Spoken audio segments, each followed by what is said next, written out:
Բարև ձեզ։ Հուլիսի 4-ից 8-ը Հաագայում կայացել է ԵԱՀԿ խորհրդարանական վեհաժողովի 33-րդ վեհաժողովը։ Հայաստանի պատվիրակության անդամ, Հայ հեղափոխական դաշնակցության բյուրոյի անդամ և ազգային ժողովի Հայաստան խմբակցության падգամավոր Լիլիթ Գալստյանը մարդու իրավունքների և ժողովրդավարության հանձնաժողովի նիստում իր ելույթի ընթացքում խոսել է Ադրբեջանի կողմից Արցախի էթնիկ զտման, Արցախի պատմամշակութային ժառանգության շարունակական ոչնչացման, Բաքվում ապօրինաբար պահվող հայ գերիների, ինչպես նաև Հայաստանում ՔՊ-ական վարչախմբի կողմից ժողովրդավարության և եկեղեցու դեմ ոտնձգությունների ու հունիսի 7-ին կայացած ակնհայտորեն անարդար խորհրդարանական ընտրությունների մասին։ Այս և ներհայաստանյան քաղաքական զարգացումների հարցերն այսօր Հայրենիք մեդիայի եթերում քննարկելու ենք Հույդա բյուրոյի անդամ, ազգային ժողովի Հայաստան խմբակցության падգամավոր Լիլիթ Գալստյանի հետ։ Բարև ձեզ Տիկին Գալստյան, շնորհակալ եմ կրկին մեզ մոտ հյուրընկալվելու համար։ Սկսենք երևի ԵԱՀԿ վեհաժողովից հարցերի և մտահոգությունների շրջանակը, որոնք բարձրացրեցիք, առաջին անգամը չէր, դրանք մշտապես հատկապես ձեր կողմից բարձրաձայնվել են, բայց ինչպես գիտենք, հետո ընդունվել են բանաձևեր, որոնք մասնավորապես Ադրբեջանը անտեսել է։ Հիմա այս անգամ ինչ ակնկալիքներ ունեք, հատկապես երբ տեսնում ենք գործող իշխանությունը ինչպես է վայելում Եվրոպայի աջակցությունը։ Նախ շնորհակալություն այս հնարավորության համար, Հայրենիքի տաղավարում լինելը միշտ հաճույք է, եւ դուք մոտավորապես ձեր բացման խոսքում շեշտեցիք կամ ներկայացրեցիք այն հարցերի լայն շրջանակը, որոնց մասին ես խոսել եմ։ Իրապես խնդիրը շատ ավելի տարողունակ է եւ դուք նրբորեն նաեւ մի հարցի անդրադարձաք, որը ես կձևակերպեի միջազգային իրավունք, միջազգային ինստիտուտներ, քաղաքական ինստիտուտներ եւ դրանց արդյունավետության խնդիրը եւ իմիջիալոց 4-րդ տևված ԵԱՀԿ խորհրդարանական վեհաժողովում ուրեմն հիմնական կարգախոսը այդ 4 օրերի կարգախոսը միջազգային իրավունքներ, նրա գործադրումը եւ միջազգային ինստիտուտների հեղինակության խնդիրներ։ Ես կարդացի ձեր ելույթը, երբ դուք շատ ուղիղ ասացիք, որ հեղինակազրկվել եք եւ այլևս վստահություն չկա։ Ես շատ ավելի անգլերենից եթե թարգմանեմ, ես ասացի, որ ցավոք սրտի Հայաստանում, իմ հայրենիքում, Հայաստանը, որը ես ներկայացնում եմ, վաղուց հիասթափություն կա միջազգային կառույցների նկատմամբ, միջազգային ինստիտուտների նկատմամբ եւ նաեւ միջազգային իրավունքի եւ սա շատ արդար է, որովհետեւ ցավոք սրտի սա միայն Հայաստանին չի վերաբերում, առհասարակ միջազգային ինստիտուտներին է վերաբերում, որովհետեւ մենք գիտենք, որ այսօր աշխարհը նոր աշխարհաքաղաքական ճարտարապետության ընթացքի մեջ ենք եւ շատ ինստիտուտներ, ինչպես նաեւ միջազգային իրավունք, ինչ որ միտեղ թղթի վրա հրաշալի ձևակերպումներ, ժողովրդավարություն, այս ֆասադը կա, բայց թե իրականությունը բոլորովին այլ հունով է գնում եւ այսօր աշխարհի ճակատագիրը որոշում են մեծերը, ուժեղները Եվ ինչ որտեղ ըստ էության մենք տեսնում ենք, որ այսօր դեռևս հաղթարշավի մեջ է ագրեսիան։ Եվ ԵԱՀԿ Եվրոպայի անվտանգության եւ համագործակցության կազմակերպություն բացեմ, որ նաեւ մեզ լսողը դիտողը, հեռուստադիտողը հասկանա, որ ԵԱՀԿ-ն Եվրոպայի անվտանգության եւ համագործակցության խորհուրդ, որը սառը պատերազմից, այսպես ասած, հետո հիմնական ձևավորողները Միացյալ Նահանգները եւ Ռուսաստանն այն ժամանակ սովետական միությունը եւ նպատակ աշխարհում այսպես մի կարգ ձևավորելն էր, որը պիտի պարտադրելի ընդունելի լիներ եւ խաղաղության պաշտպանությունը։ Եվ Հելսինկյան եզրափակիչ ակտը կա, որը ստորագրել են այդ հիմնադիր երկրները եւ նաեւ միացել են շատ երկրներ, ԵԱՀԿ անդամ երկրները, բայց մենք տեսնում ենք, որ մի կողմ են դրված ուժի սպառնալիքով խնդիրները լուծելու անկարելիության մասին է խոսում ԵԱՀԿ-ն։ Հելսինկյան Եզրափակիչ ակտը եւ ինչպես գիտենք ՄԱԿ-ի կանոնադրությունը ճանաչում է աշխարհում ժողովուրդների ինքնորոշման իրավունքը, բայց մենք բախվեցինք մի ցավալի մեր համար ողբերգական իրականությանից, երբ որ Ադրբեջանը ագրեսիայով, պատերազմով, իսկ ավելի կոռեկտ, ճիշտ քաղաքական բառապաշարով, եթե ասեմ, ցեղասպանությամբ լուծեց Արցախի ինքնորոշման խնդիրը, այսպես ասած վերացրեց խնդիրը շատ համահունչ Հայաստանի իշխանությունների հետ, որովհետև Հայաստանի իշխանությունները ըստ էության Արցախյան էջը փակված են համարում եւ մեր պաշտոնական արտաքին քաղաքականությունը, երբ որ նաեւ միջազգային ատյաններից հետ է կանչում մեր հայցերը, դու Հայաստան, պաշտոնական Հայաստանը լեգիտիմացնում է թե ագրեսիան, թե ցեղասպանությունը եւ Արցախյան էջը փակված է համարում։ Մինչդեռ միջազգային իրավունքը եւ միջազգային ինստիտուտները եւ միջազգային կարգը այլ ուրեմն կանոնների վրա սահմանված։ Այո, ինչպես այնտեղ եմ ասել, նորից եմ կրկնում, մենք միջազգային կառույցներից հիասթափվելու, հուսահատվելու իրավունք ունենք մանավանդ, որ ես ասեմ, խոսքը միայն ԵՀԿ-ի մասին չի, Վանկուվերում 31-րդ վեհաժողովներ դարձյալ ԵՀԿ, մենք այնտեղ կարողացանք բանաձև մտցնել եւ այդ բանաձևը պահանջում էր Արցախի կամ Լաչինի ուրեմն բլոկադայի անմիջական բացումը, ինչպես ընդունվեց, այդպես էլ մնաց թղթի վրա։ Նույնը միայն ԵՀԿ բանաձևերին չեն վերաբերում, եւ այդ բանաձևերում կար մշակութային ժառանգության պահպանության խնդիրները, առհասարակ մարդու իրավունքների լայն սպեկտրը կար, եւ ես պետք է այստեղ հիշեմ նաեւ ընդ որում Հաագան միջազգային խաղաղության եւ իրավունքի մայրաքաղաքն է, որտեղ գտնվում է քրեական դատարանը, խաղաղության պալատը եւ երկու միջազգային դատարանները, plus խաղաղության եւ միջազգային իրավունքի մայրաքաղաք Հագայում ընդունված քանի բանաձևը թղթի վրա մնացել, երբ որ մենք գիտենք, որ միջանկյալ որոշումներով թե գերիների վերադարձի, թե մշակութային ցեղասպանությունը դադարեցնելու եւ նաեւ հատկապես Լաչինի միջանցքի բլոկադայի բացման այսպես պահանջն ա եղել, բայց Բաքուն ըստ էության արհամարել է։ Բաքվին ուժեղացնում է ցավոք սրտի Հայաստանի իշխանությունների վարքագիծը։ Թեև դուք այդ հարցը չեք հնչեցրել, բայց ես ուզում եմ այդ մասին ասել, որ օրերս մեկ անգամ եւս Ալիևը լրատվամիջոցների հետ հարցազրույցի ժամանակ շատ հստակ ասեց, որ այդ բանակցություններում Հայաստանը կատարող կողմն է, երբեք պահանջներ Հայաստանի կողմից չեն ներկայացվում եւ Ադրբեջանի բոլոր պահանջները կատարվում են։ Այսինքն սա քաղաքական գնահատականը, որ մենք էլ ենք մեր կողմից շարունակ հնչեցվող, որ Հայաստանը միակողմանի զիջումների հարկադրանքի եւ հանձնառության վատ բառ կա այստեղ, հանձնառության տակ է, ինչը հաստատեց նաեւ Ալիևը։ Եվ այստեղ բնական հարց է ծագում, իսկ արդյոք անհրաժեշտություն կա, պետք է աշխատենք միջազգային կազմակերպությունների հետ, ինչպես ԵԽԽՎ, Եվրոպայի խորհրդի խորհրդանական վեհաժողովն է, ինչպես ԵԱՀԿ-ն է, ինչպես ՄԱԿ-ն է, որի անդամն ենք, չգիտեմ, միջխորհրդանական վեհաժողովները եւ այլն։ Այնուամենայնիվ կան այս միջազգային կառույցները եւ ինչպես ես այնտեղ բարձրաձայնեցի, մեզանից յուրաքանչյուրը տրամաբանական հարց ունի։ Իսկ արդյոք պետք է շարունակել աշխատել այդ կազմակերպությունների հետ։ Պատասխանս միանշանակ է՝ այո։ Եվ ուրեմն միջազգային հարթակները,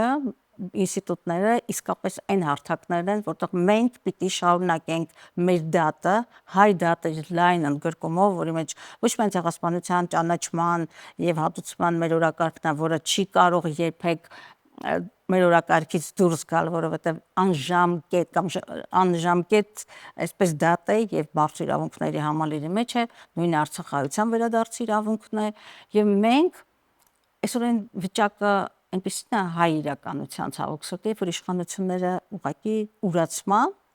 այդ խնդիրները մոռանալու, փակելու դավաճանական ընթացքի մեջ են, բայց նրանք հավերժական չեն։ Մեր իրավունքը, մեր արդարությունը, մեր անուրանալ իրավունքները մենք պետք է պաշտպանենք եւ միջազգային հարթակները շարունակում են մնալ այն ինստիտուտները եւ այն գործիքները, որոնց հետ արդյունավետ աշխատելու պարագայում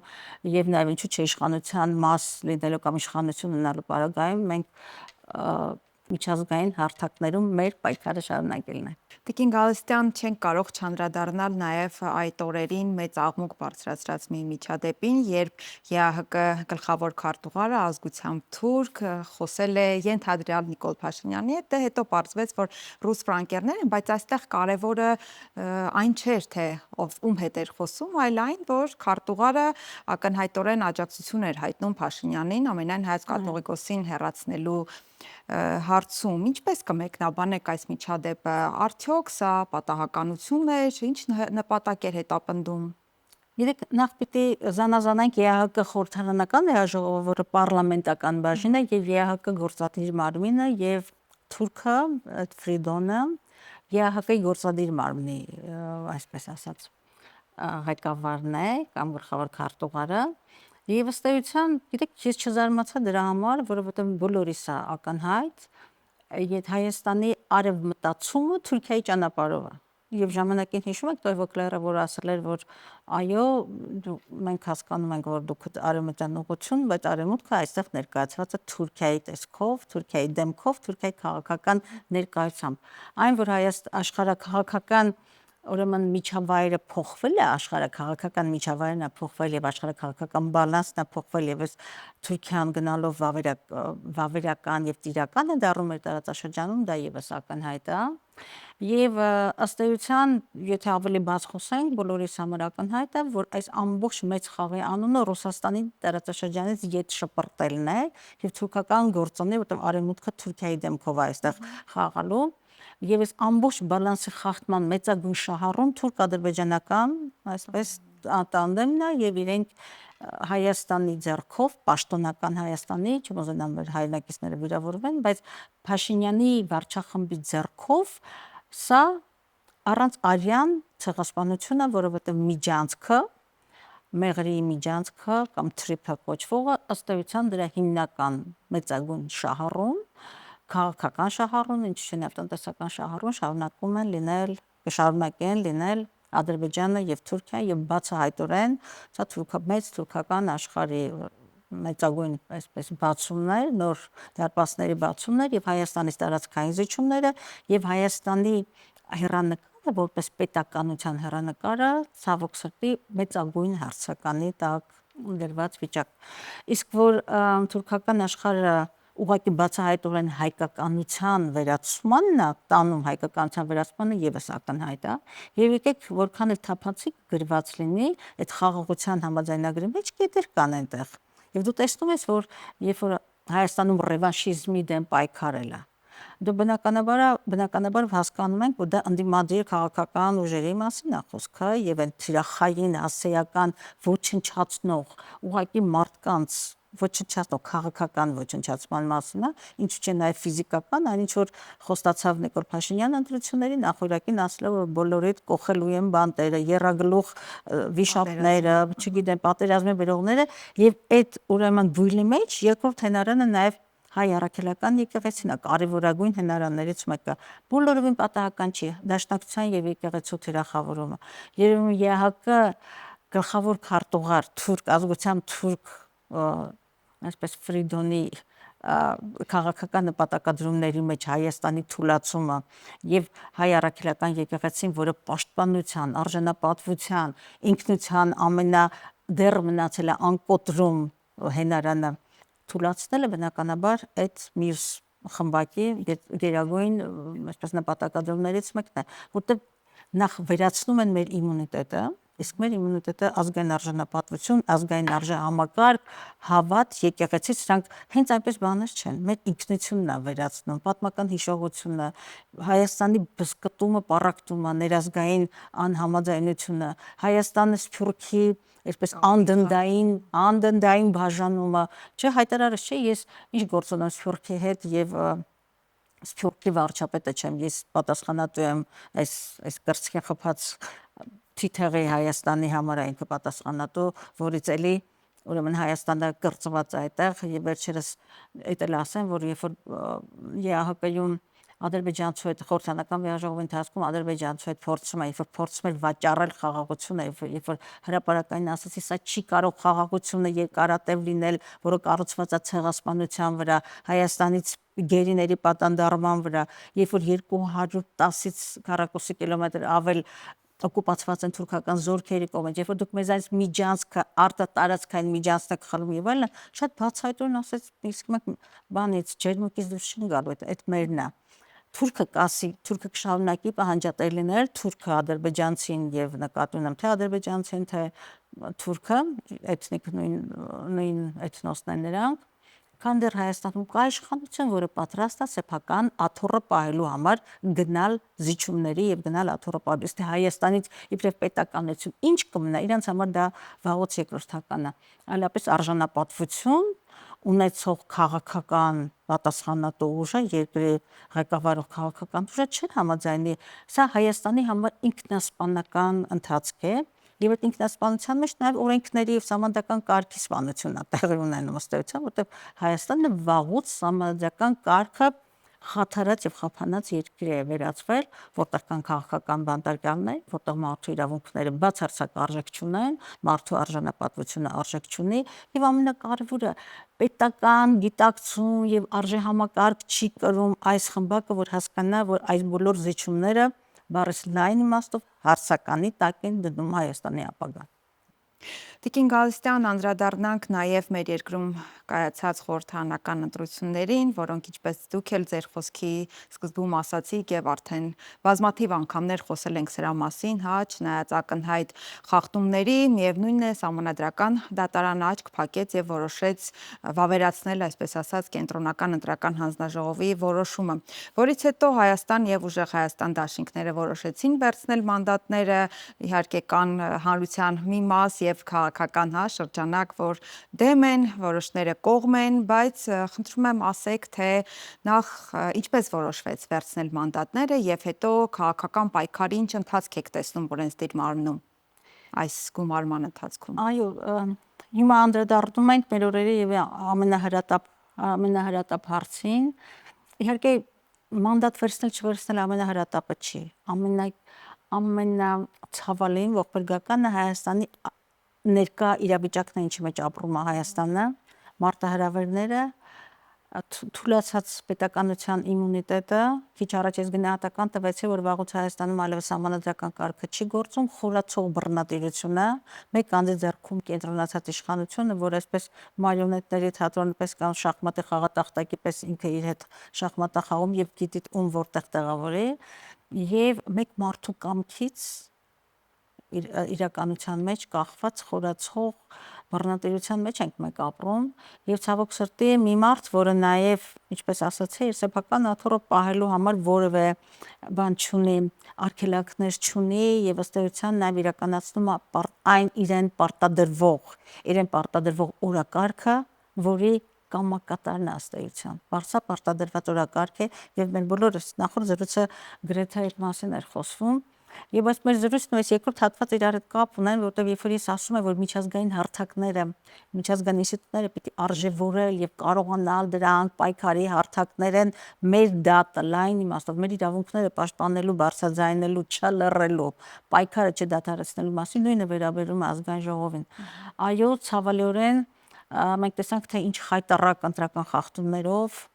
մարդկանց կամքը ոտնահարելով, կալանավորելով, քրեական գործեր կարելով, ազգային արժանապատվությունը նվաստացնելով, վախի, հայհոյանքի, ատելության, պատերազմի սպառնալիքի մթնոլորտում տեղ ունեցավ ընտրությունները, որոնք բացարձակապես լեգիտիմության մասին չեն խոսում։ Սա նորմալ իշխանություն չի ձևավորել եւ իր մեջ պայթուցիկություն ունի։ Եվ մենք շարունակ ունենք, ինչպես եւ մեր ժողովուրդը, մենք եւս այս միջավայրում, եթե մենք այս գնահատականներն ենք տալիս եւ տեսնում ենք, որ ակնհայտ եւ բարգավաճից ուղղակի ձայների գողանալը, սա մենակ բարգավաճից գողացված ձայներ չեն սրանք նաեւ ձայներ են, ընտրողների ձայներն են գողացել, ոչ միայն բարգավաճից գողացան, որպեսզի խորհրդարանում ունենան այլ կոնֆիգուրացիա եւ բարգավաճով եւ առանց բարգավաճի բնական էր պատկերը այլ էր։ Եվ ասել թե Փաշինյանն հաղթել են այս ընտրություններով, իհարկե ոչ, որտեղ իրենց ծրագրի այսպես վերջնակետին չեն հասել, ինչը սահմանադրական մեծամասնությունն է։ Եվ մյուս կողմից այո, հոգեբանական եւ քաղաքական հարցը կա, եթե մենք այս գնահատականներն ենք տալիս ընտրություններին եւ դրա լեգիտիմությունը խորը հարցականի տակ ենք դնում։ Երբ որ խոսում ենք սահմանադրական կարգի տապալման մասին, ուրեմն ինչու է սահմանադրական դատարանին դիմում, չէ՞, մենք 21-ին էլ ենք հայցով դիմել։ Երբ որ գիտես, որ սահմանադրական դատարանը եթե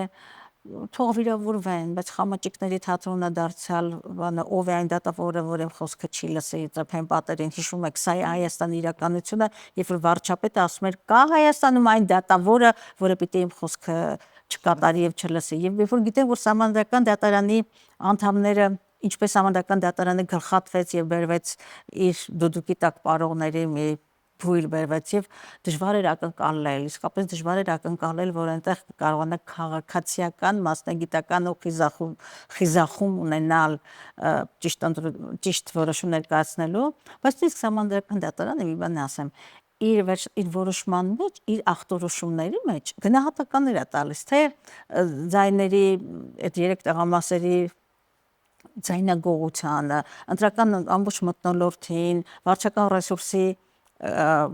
ռեսուրսի շահագործմանը, իսկ ասի այլանդակ շահագործմանը եւ այլն։ Այդ գնահատականներից հետո ունենք ինչ-որ պատկեր, իրենց հոգու թեթևության համար այնուամենայնիվ գնահատականները կան։ Դրանք բոլորը պատմություններ են եւ ֆայլեր են, թղթապանակ են ձևավորվում։ Եվ ուրեմն մյուս կողմից էս իրականությունը, բայց մյուս կողմից եթե մենք մեր պայքարը չենք դադարեցնում, մեր պայքարը Հայաստանի պետականության կենսունակ պետություն ունենալու համար պայքարն է։ Մեր պայքարը Արցախի վերադարձի իրավունքի պաշտպանելու եւ իրացնելու մասն է։ Մեր պայքարը մեր արժանապատվությունը վերագտնելու մասն է։ Մեր պայքարը Հայաստանի շարունակականությունը պետականության եւ այս ամբողջը զարգացող, ազատ, խաղաղ, պետական, արժանապատիվ եւ ներազգային համերաշխությունը նաեւ վերադարձնելու մասին է մեր պայքարը։ Եվ ուրեմն այս դաժան օրակարգ ունեցող քաղաքական ուժը ոնց կարող է խորհրդարանից հրաժարվել, այդ պայքարից նկատեմ խորհրդարանը իբրև քաղաքական պայքարի գլխավոր հարթակ եւ չվերցնել մանդատները։ Մեր մոտեցումը այն էր գնալ խորհրդարան, շարունակել մեր պայքարը, որտեղ մենք քաղաքական թոշակառուների չենք ուզում վերածվել, Հայաստանի մարտահրավերները սարսափելի են եւ պետք է դիմագրավել դրանք պայքարը չդադարեցնել, իսկ եթե մենք փողոցային պայքար ենք հնավորելու, վաղ թե ուշ հնավորվելու այդ պայքարը, մենք կարող ենք լինել թե փողոցում եւ թե խորհրդարանում եւ ընդհանրական մեր պայքարը ուժեղանա։ Ես շատ եմ ցավում, որ ցավոք սրտի ամեն տարի Հայաստանի զիջումները, նահանջները, քաղաքական, բարոյական, արժեհամակարգային գնալով այսպես նահանջների մեջ ենք, բայց ուզում եմ նաև լավատես լինել, որտեղ չի կարելի լավատես չլինել եւ պիտի շարունակենք ժողովրդի հետ աշխատելը։ Պիտի շարունակենք ժողովրդի հետ աշխատելը, որքան էլ էս իրականությունը հուսահատեցնող է։ Պիտի շարունակենք Սփյուռքի հետ աշխատելը, որտեղ Հայաստանը Սփյուռքով եւ առանց Սփյուռքի բոլորովին տարբեր պատկեր է։ Ես հասկանում եմ, որ մեր Սփյուռքի հայրենակիցները շատերին եմ ճանաչում, գիտեմ իրենց ապրումները, իրենց ցավը, կորուստների, պարտությունների համար, գիտեմ իրենց պահանջատիրությունը, բայց մենք մեկ ենք եւ այսօր Սփյուռքի նաեւ կարիք ունենք եւ մենք հավատում ենք, որ միացյալ ուժերով մենք կարող ենք, մենք պարտավոր ենք, մենք կարող ենք եւ խորհրդարանը այն հարթակներից մեկն է, որտեղ պիտի շարունակենք մեր պայքարը վերթիկունքում ունենալու մեր ժողովրդին Հայաստանում եւ Սփյուռքում եւ ամենակարևորը մեզանից վանենք հուսահատությունը, որքան էլ իրականությունը դառնա, բայց սա դեռ վերջը չի եւ մենք ուտենք այդ ուժը, կամքը, համոզումը, գնում ենք խորհրդարան, շարունակելու մեր օրակարգերը, դեր կանգնելու մեր իրավունքներին եւ գիտեք բոլորովին հեշտ չի, շատ ծանր 5 տարիներ կան մեր թիկունքում, իհարկե Արցախի կորստից ծանր ինչ կարող է լինել, բայց մենք հաշտ չենք այս պարտության հետ եւ գնում ենք խորհրդարան շարունակելու մեր պայքարը։ Եվ ի վերջո հարգանքի յուրատեսակ դրսևորում ձեզ ձայն տված քաղաքացիների նկատմամբ անտեսել չէր կարող։ Միանշանակ եւ մեր այն բոլոր հայրենակիցները, ովքեր մեզ հավատացել են, նաեւ Սփյուռքում, ես գիտեմ շատ-շատերի, որ կան Հայաստան, հենց մեզ ձայն տալու համար, դա երախտագիտության արժանի բնականաբար քայլ է, մեզ ուժեղացնող, թող իրենք իմանան, որ մենք նաեւ ուժեղ ենք դրանով եւ մենք միասին կարող ենք։ Այս հուսադրող նոտայով ավարտենք մեր զրույցը։ Շնորհակալություն։ Ձեզ շնորհակալություն հարգելի հետևորդներ, մեզ դիտելու եւ լսելու համար։ Ես հիշեցնեմ, որ Հայրենիք մեդիայի եթերում դուք դիտում եք բացառիկ հարցազրույցը եւ իմ զրուցակիցը Հույդա բյուրոյի անդամ Ազգային ժողովի Հայաստան խմբակցության պատգամավոր Լիլիթ Գալստյանն էր։ Առողջ եղեք, կհանդիպենք։